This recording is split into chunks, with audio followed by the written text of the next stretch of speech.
Hey guys, what's going on? It's Lefty from 643 Productions coming at you here with a Black Ops Search and Destroy sniping gameplay commentary and part 2 of DrChiz's Road to Grizz series episode 1. That's right, it's episode 1 part 2. Figure that one out. It's brought to you and powered by Steffi's beautiful badonkadonk.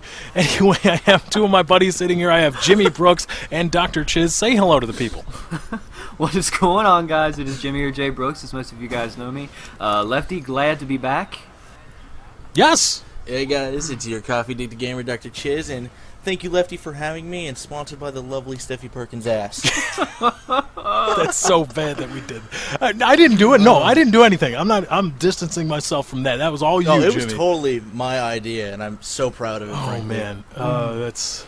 I don't know. I'm just gonna go ahead and say it. She's probably gonna regret that. Yeah, later. I don't know if I should feel bad or feel honored that I pretty much initiated the whole thing, but You're her agent. yeah, at this I am. point. I am. You You did. guys can Also send her all agent. advertising inquiries to me. Just keep that in mind.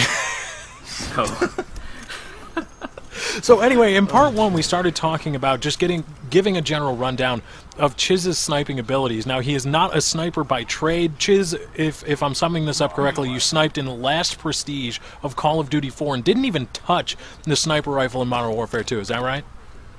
Yes, sir, that would be correct, because I was a total... Actually, I dropped that game. I'm the only person I know to drop Modern Warfare 2 in the mid of a Prestige. I'm like 7th Prestige, level 40 in there, because I hated that game with tubes. I don't blame you. Proud of that.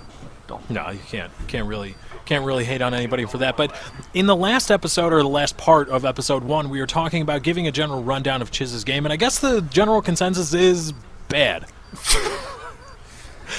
I mean, right? I mean, but with the possibility or the ability to get better with time, right, Jimmy? I mean, that is basically the conclusion we came to. That's something that's going to be hopefully and totally possible. That's that's what we're going for so far. So Now, If I do not excel, I will totally blame these two right here. Unsub Lefty if You're I do gonna not excel. to Grizz don't status. be You're telling going people to to unsub excel. for me. I I already had guarantee. somebody in Darth doing that. Oh yeah, and he didn't get kicked out. Ooh. That just happened. Anyway. Dumbasses. Anyway, now I think we should start getting into just some general tips. Now, Chiz, I hope you have your notepad taken out, or I guess Word file open, so you can start typing these things down. Just some general tips to get you more in tune with the sniping game in Black Ops, because anybody that is really sniped across all of the next-gen Call of Duty titles, really, I would think they would be able to recognize or at least admit that Black Ops is almost a completely different beast when it comes to sniping, and when it comes to what it takes to excel and become more of a consistent sniper. Jimmy, would you agree with that? I couldn't agree more. Could not agree. So Jimmy, what do you think? It's just some general stuff. Getting into sniping in terms of anything from perk setup to the class, the weapons, the secondary, the attachments, any of that. Just general tips, gameplay tips. What do you have? What do you have in mind for Chiz? Well, Chiz and I have talked about this before, last night actually, and we talked about perk setups and so forth. And obviously, I recommended him the I guess I call it the go-to setup, mainly because you see all of the Black Ops snipers running it, and that's obviously the flak jacket with Warlord and the Marathon or Attack Mask class. So I stress to him a lot. I can't talk to use that and to get used to that. But basically, the one thing that I'm going to focus on a lot is his play style and just getting him accustomed to being a sniper. Right, and that's good. Now, Chiz came to me and he asked me what's my go-to sniper setup, and really when I started sniping in Search, and Jimmy, you're responsible for turning me into the Search player you are, so everybody that comments on my videos saying, "Duh, play something else other than Search," yell at Jimmy, not me. He did it. It's his fault. Well, you'll develop that suave soon enough in Search and Destroy. But I moved away from running flak jacket almost exclusively, because that's what I started doing, running that in Dom, because you don't have to necessarily be right in the center of the action, because Search and Destroy is a different kind of game style. There's a different flow throughout the maps, and I didn't really need the flak jacket, so I run lightweight with sleight of hand and ninja. And that's something that serves me pretty well with the variable scope on the L96A1. And when Chiz was asking me, he said, what do you run? And I told him that, and he said, what's really and a lot of people ask me this too, is what's the deal with sleight of hand? And my thinking is that, look, the reload time for the L96 is so ridiculously long, especially compared to other Call of Duty titles. I mean, the intervention reload time was I think half of what the L9 is. It wasn't bad at all. If you were running a marathon, it was not a problem. But with the L9, it's just so incredibly long, and you could run extended mags, but I like just having the variable scope and having the other option of sleight of hand, because that works for secondary weapons if I pick up somebody else's weapon, and that will give me an edge in close quarter battles or in gun battles. So that's why I run sleight of hand. That's what I like to do. I know it doesn't affect the scope in time, but that's what I like to do. Now, Chiz, one thing, if I could say this, if you're just one tip, and it's something I found early on in Black Ops, because of the off-center scope and the initial sway, the sway from the off-center scope into what would be the center of your hipfire spread, because of that, I tend to, and I think I found that this works, run with the hipfire spread slightly above parallel to the ground.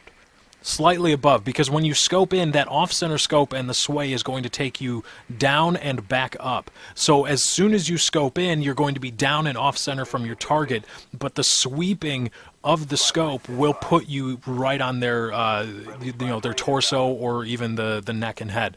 So that's one thing I found, and that's one thing that I think a lot of people could benefit from working on. Does that make sense? Yes, that makes sense. I was trying to play around with that in combat training because you told me that yesterday. So I'm playing around with it right now. So you've been playing around. It makes sense. Have you found yourself getting better even just screwing around sniping? A wee bit. Part of me wants to go full Grizz, do the shit in the video that I can do, and that's what gets me killed. But then I slow it down and try to hit the target more than be fancy, and that usually works for me. Now, Jimmy, you said something you said in part one that you wanted to work almost exclusively on his accuracy. Is there anything you can say to him or anything that you would recommend he specifically work on? Well, as of this point, there's really not a whole lot that I can say about it because I haven't really had a chance to review like a full gameplay or anything like that. There are a few things that make an impact on somebody's accuracy, and it could be perk layout. Basically, the difference between sleight of hand and steady aim. So I use Steady Aim Pro for one reason, and that's the the cooldown time from you're able to aim down faster once you're coming off a sprint. That makes a huge difference in my opinion. So he may benefit more from running that, or it could just be. A lot of things impact the accuracy of somebody. Knowing when to engage them and take the shot. I mean, it's a lot harder to hit somebody who's sprinting across your screen at a far range as opposed to them running directly at you or, at an angle other than, just directly across. So I really need to review his gameplay first before I say, hey, look, you need to, instead of shooting that guy here and you missed him, you should have shot him right here, when he was at this location. So now I'm basing this off of Search and Destroy, but I mean obviously you develop the accuracy in Search and Destroy, you can apply that to Domination and other fast-paced game types too, but I think it's something that's universal. So now, Chiz, are you going to be playing any exclusive game types when you're on your road to Grizz? Are you going to be exclusively Search, exclusively Domination, or where are you going to be looking for your gameplays and to test out things that you want to try? I already missed my FAMAS. Oh man, I'm gonna be in Jimmy recommended Domination because I just need to get the basics down right now. So I'm gonna be just anything except CTF really and Demolition. I think because I roll with you guys every night and all we play is S&D, which is fine. But I think on my own I'm gonna be playing Domination more often. And that's good. That'll give you a lot of, because obviously in Search you have to wait. If you die, you have to, wait for the round to start, and it could be an arduous process for somebody that's trying to learn the ropes, so to speak, of sniping, exclusively, obviously, playing Search and Destroy. So I think playing Domination will be a good base, or will give you a plenty of time to work on things and to watch kill cams if you get killed, or say, hey, okay, I'm going to try this for this match, and you can do that throughout the entire match instead of just having to wait and think and all those things. But anyway, guys, the video's wrapping up. I want to thank Jimmy and Chiz for coming by. if Chiz is animating this correctly, you should see two different pictures of a voluptuous derriere, and if you click on one side, you will be directed to part 3 on Jimmy's channel. I really suggest you go watch it. It's going to be amazing, I promise you. And if you click on the other side, you will be directed back to part 1, and of course, the links to DrChiz and Jimmy's channels are going to be in the description. Please check them out. Please go watch their videos. I think they're going to be pretty good, especially with this Road to Grizz series that Chiz is starting up. Anyway, guys, thank you for joining. I hope you enjoyed. Be sure to follow me on Twitter. Just go to twitter.com/lefty643. I hope you enjoyed. I am out.